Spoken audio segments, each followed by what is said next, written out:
हरे कृष्णा। प्रिय श्रोताओं, आप सभी का स्वागत है इस पावन ज्येष्ठ मास की दिव्य कथा में। ज्येष्ठ मास हिंदू धर्म में अत्यंत पुण्यदायक और मंगलकारी माना जाता है।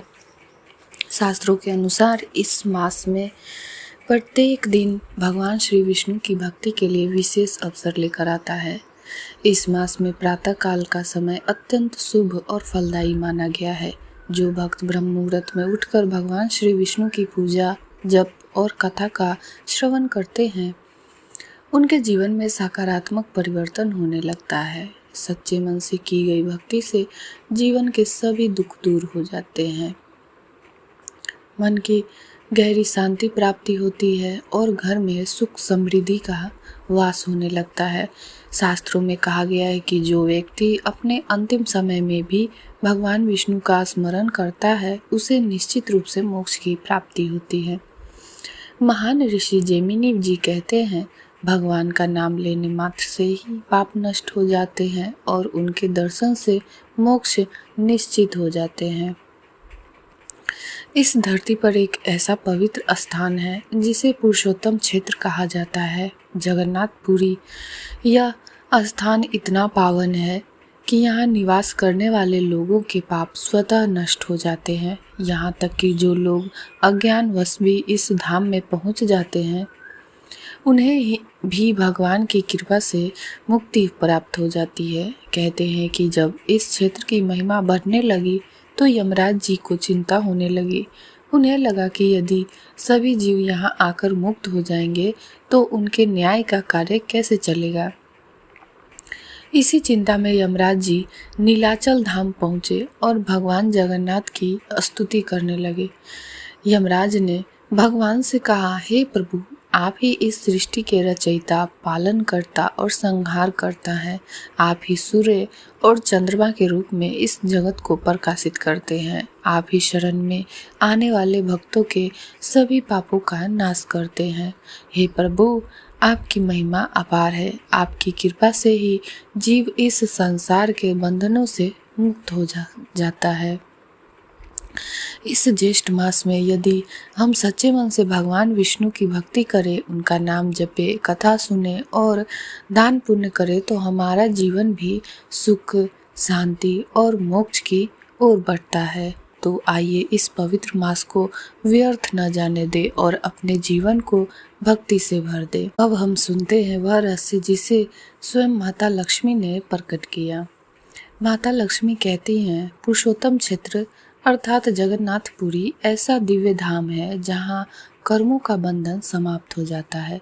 यहाँ किए गए पाप स्वतः नष्ट हो जाते हैं और सबसे अद्भुत बात, यहाँ रहने वाले जीव यमराज के अधिकार में नहीं आते। वे सीधे भगवान की कृपा से मोक्ष को प्राप्त होते हैं। प्रलय काल का समय था, चारों ओर केवल जल ही जल था, न आकाश, न पृथ्वी, न कोई सहारा। ऐसे भयावह समय में महान ऋषि मार्कंडेय भटक रहे थे। तभी उन्हें एक दिव्य स्थान दिखाई दिया, पुरुषोत्तम क्षेत्र। वहाँ उन्हें एक अक्षय वट वृक्ष का दर्शन हुआ जो प्रलय में भी अडिग खड़ा था। और फिर उन्होंने देखा एक दिव्य बालक जो स्वयं भगवान विष्णु थे।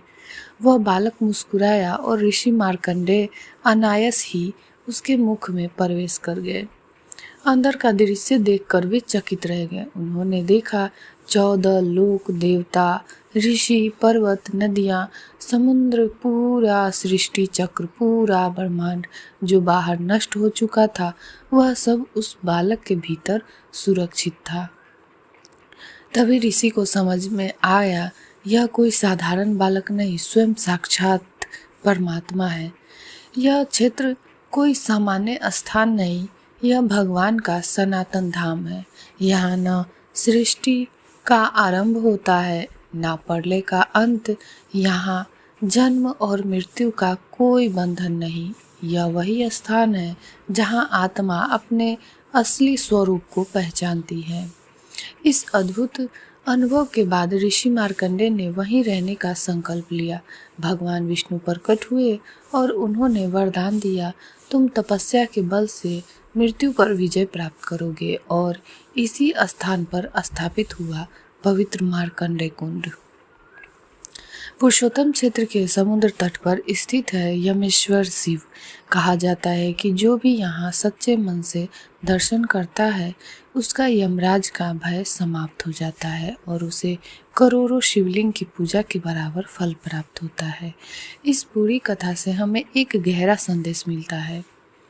ज्येष्ठ मास केवल एक समय नहीं, यह आत्मा को शुद्ध करने का अवसर है।